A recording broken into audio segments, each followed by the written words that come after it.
नमस्कार, शाम के 7 बज रहे हैं, वक्त हो गया फास्ट एंड फैक्ट्स का। मैं हूं आपके साथ में मानसा मलिक और मेरे साथ हैं सचिन। आइए दिखाते हैं आपको आज की बड़ी खबरें पूरी रिसर्च के साथ।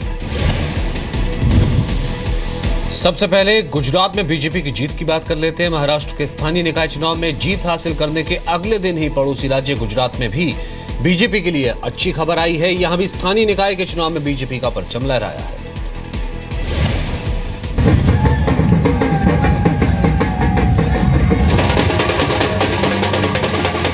पहले 7 राज्यों के उपचुनाव में नंबर 1।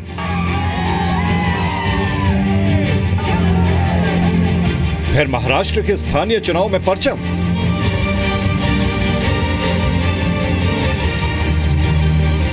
अब गुजरात में बीजेपी का पताका।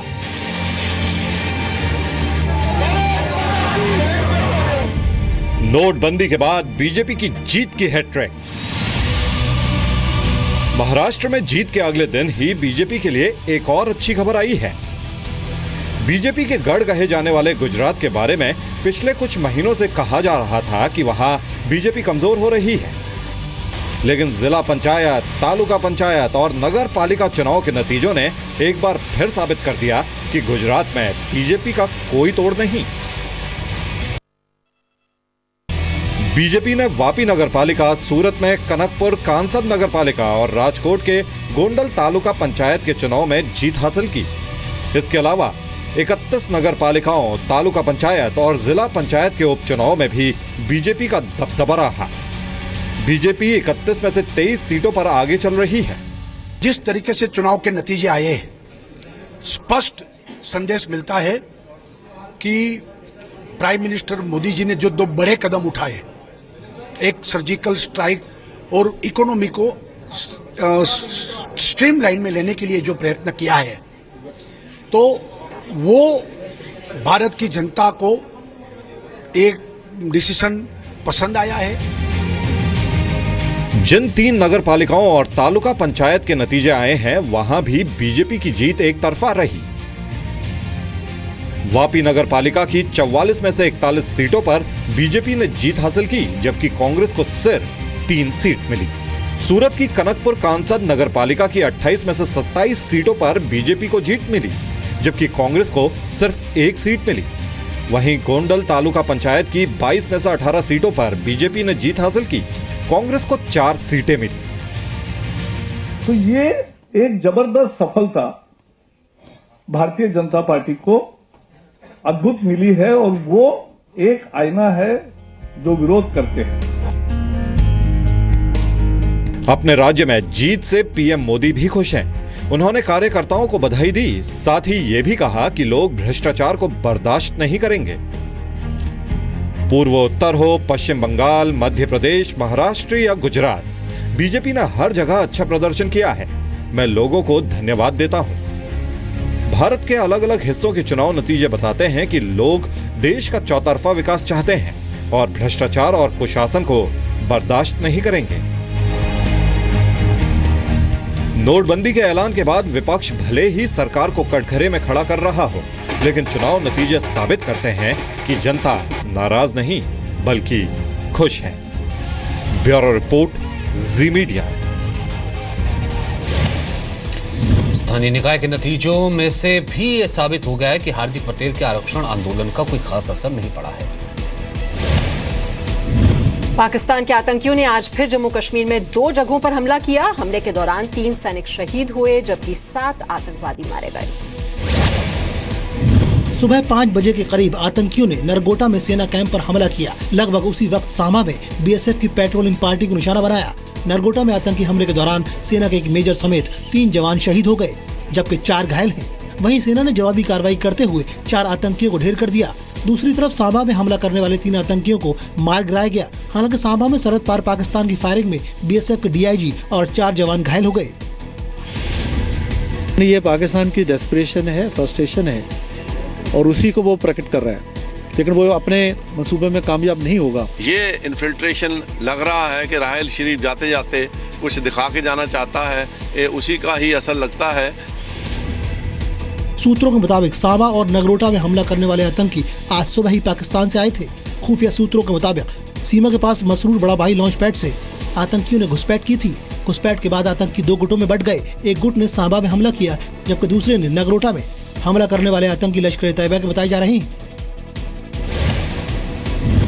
नगरोटा और सांबा में आतंकी हमले के बाद वैष्णो देवी में भी हाई अलर्ट जारी कर दिया गया है। जगह जगह गाड़ियों की तलाशी ली जा रही है। पाकिस्तान के सेना प्रमुख राहिल शरीफ रिटायर हो गए, लेकिन जाते जाते भी वो गीदड़ भभकी से बाज नहीं आए। General Rahil Sharif will now hand over the Army command stick to Chief of Army Staff designate. Rawalpindi के आर्मी हॉकी स्टेडियम में राहिल शरीफ ने जनरल कमर जावेद बाजवा को सेना प्रमुख की कमान सौंपी। जनरल राहिल शरीफ ने पाक फौज की कमान बाज़ाब्ता तौर पर chief of army staff general Qamar Javed Bajwa. General Bajwa Pakistan के 16वें सेना प्रमुख होंगे। अपने आखिरी भाषण में भी राहिल शरीफ ने भारत को धमकी दी, कश्मीर का मुद्दा उठाने से भी नहीं चुके।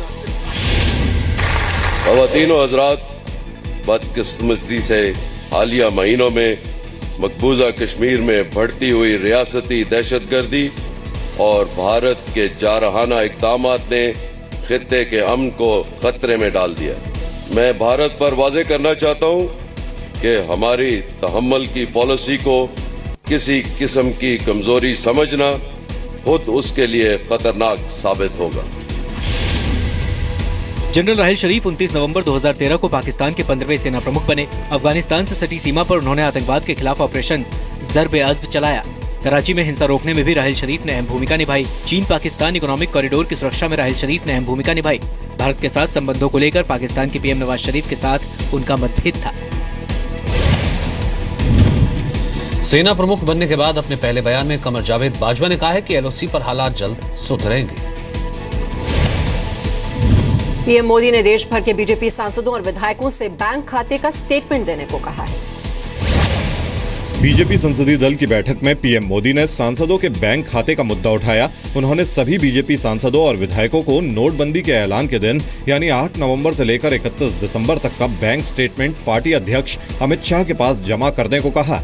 बैंक स्टेटमेंट 1 जनवरी को देना होगा। प्रधानमंत्री जी का अपना दामन साफ है और उनको पता है कि मेरे मंत्री भी जो उन्होंने बनाए हैं उन पर भी उन्हें इतना विश्वास है कि उन्होंने कहा सब दीजिए, बिल्कुल दीजिए। हम सब लोगों को खुशी है, हम तैयार हैं साल भर पीछे का भी अपना अकाउंट देने के लिए और 1 साल आगे का भी अपना अकाउंट देने के लिए हम लोग तैयार हैं, क्योंकि हम सबका दामन साफ है।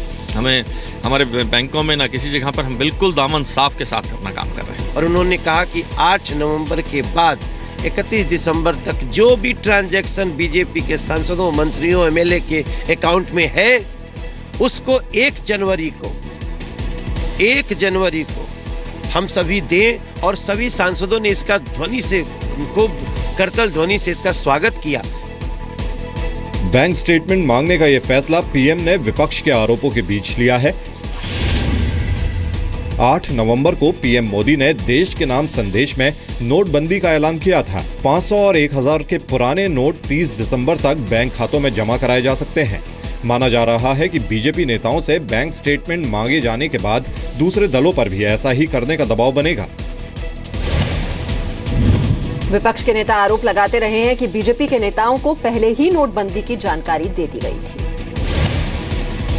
नोटबंदी को लेकर आज भी संसद ठप रही। दोनों सदनों में विपक्ष ने फिर हंगामा किया। संसद के दोनों सदनों में कार्रवाई शुरू होते ही हंगामा होने लगा। सरकार ने दावा किया कि वो नोटबंदी पर बहस के लिए तैयार है, लेकिन विपक्ष सदन में पीएम की मौजूदगी की मांग करता रहा। लोकसभा में विपक्ष ने नियम 56 के तहत चर्चा की मांग की।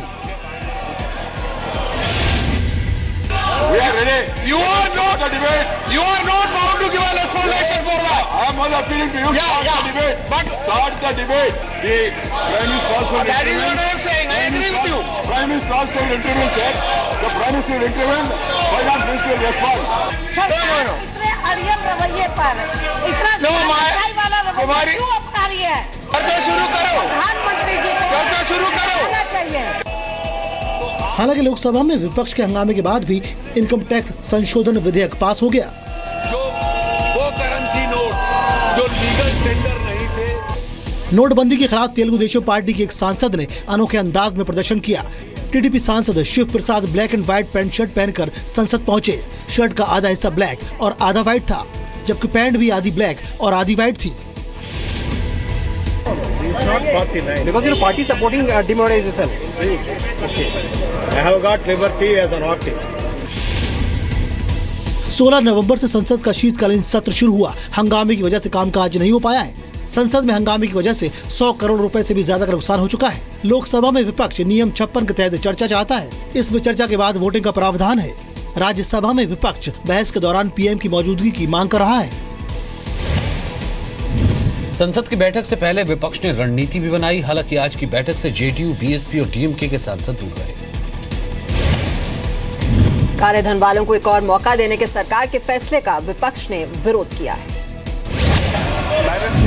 इनकम टैक्स संशोधन विधेयक को जेडीयू ने मजाकिया बताया तो समाजवादी पार्टी ने तुगलकी फरमान कहा।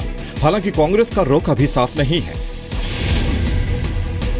देखिए, ये तो चोर सिपाही के बीच 50-50 का खेल हो गया। आधा तुम ले लो, आधा हमको दे दो। देखिए, अजीब माने ये बात है, तो ये रेडिकुलस है, हास्यास्पद है। और जिस तरह सरकार रोज की आदेश खुला रही है, कल जो अमेंडमेंट बिल लाए इनकम टैक्स में, आपने कह दिया खुलेआम कि काला धन जो रखे हो दे दो 50% टैक्स, 50% तुम्हारा हो जाएगा। तो यही करना तो सीधे सीधे मांग लेते, नोटबंदी कराने का आदेश ही क्यों देने की जरूरत पड़ती है। इनकम टैक्स कानून में बदलाव सरकार कर रही है, एक बार फिर एमनेस्टी स्कीम लेके आने की बात कर रही है। नहीं, वो आया है, देखेंगे अब जब डिस्कशन को आएगा हमारे पार्टी का क्या स्टैंड रहेगा, देखिए। बीजेपी संसदीय दल की बैठक में पीएम मोदी भी विधेयक पर बोले। पीएम ने कहा कि काले धन का जो पैसा सरकारी खजाने में आएगा उसे गरीबों की भलाई में लगाया जाएगा। माननीय प्रधानमंत्री नरेंद्र भाई मोदी जी ने कहा, हमारा जो काले धन के खिलाफ संघर्ष है और जो इनकम टैक्स के लिए संशोधन ला रहे हैं, गरीब कल्याण के लिए खर्च करने वाला एक पहल है। काला धन घोषित करने वालों को कुल रकम का 50% टैक्स, जुर्माना और सेस के रूप में देना होगा। साथ ही कुल रकम का 25% प्रधानमंत्री गरीब कल्याण जमा योजना 2016 में जमा करना होगा। योजना में जमा रकम को 4 साल बाद ही निकाला जा सकेगा। इस पर कोई ब्याज नहीं मिलेगा। काला धन घोषित करने का फायदा 31 दिसंबर के पहले जानकारी देने पर मिलेगा। 31 दिसंबर के बाद ब्लैक मनी पकड़े जाने पर कुल रकम का 85% तक टैक्स और जुर्माना लगेगा। इनकम टैक्स संशोधन विधेयक आज लोकसभा में भारी हंगामे के बीच पास हो गया। बिहार के पूर्व मुख्यमंत्री और आरजेडी नेता राबड़ी देवी ने बिहार के मुख्यमंत्री नीतीश कुमार पर आपत्तिजनक बयान दिया है। सुशील मोदी ने नीतीश कुमार से एनडीए में फिर आने की अपील की। जब इस बारे में राबड़ी देवी से पूछा गया तो उन्होंने आपत्तिजनक बयान दिया। बीजेपी के साथ थे तब आपका राजनीतिक कद बढ़ता चला गया और आपकी राजनीतिक हत्या निश्चित हो जाएगी जब तक आप अगर लंबे समय तक रहे आप राजद और कांग्रेस के साथ। मोदी ने कहा कि नीतीश कुमार से आग्रह करते हैं कि वो हमारे साथ आ जाए, वहाँ नीतीश कुमार का उठा कर ले जाए अपना मोदी जी ले जाए, बहन से अपना शादी कराएंगे। विवाद के बाद राबड़ी देवी ने सफाई दी। हम इसी पर बोले मोदी जी नीतीश कुमार के गोदी उठा कर लेके जाए, यही तो बात बोला। क्या बोले, इस पर आपत्ति क्या हो गया? हंसी मजाक तो सब कोई करते रहता है, उसमें भी तो वो लोग भी कुछ बोलता है, हम भी कुछ बोलते हैं, और लोग भी सब कोई बोलते रहता है। नोटबंदी के पीएम के ऐलान के बाद से नीतीश कुमार और बीजेपी के बीच नजदीकी की खबरें आ रही हैं। नीतीश कुमार विपक्ष के अकेले बड़े नेता हैं जिन्होंने नोटबंदी के फैसले का खुलकर समर्थन किया है।